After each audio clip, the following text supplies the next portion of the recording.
সেদিন বর অফিস থেকে ফিরে তাড়াতাড়ি বলল, চলো তোমাকে নিয়ে একটু ঘুরতে যাব। রাত্রি তখন প্রায় 1:30। তাই আমরা দুজনে চলে গেলাম একটুখানি কলকাতা চড়তে। রাতের কলকাতা দেখার শখ আমার বরাবরই ছিল, কিন্তু এই বিয়ের পরই সেই কলকাতা দেখার শখ পূরণ হলো। এখানে একটু কুমোরটুলির দিকে এসেছিলাম, যেখানে দূরে দুর্গা মাগুলোকে নিয়ে যাওয়ার কথা তারা এখনই নিয়ে চলে যাচ্ছে। তো এই হচ্ছে আমার প্রথম মায়ের দর্শন এবার পুজোতে। এখানে হচ্ছে আইরিটলার দেখছি এখন প্যান্ডেলটা তৈরি হচ্ছে।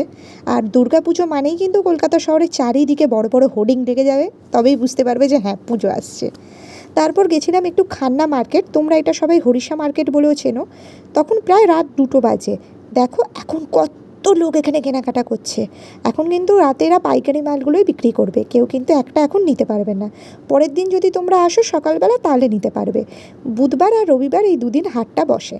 তারপর কি, আমার বর খেলে একটু চা, আর আমার বাইরে বেরোলেই একটু চুটুর পুটুর খেতে ইচ্ছা করে। আমি ওই জন্য খেলাম একটা ডিম টোস্ট। ডিম টোস্টটা মোটামুটি করেছিল, 25 টাকা দাম নিয়েছিল। ওকে, টাটা, আজ এইটুকুই।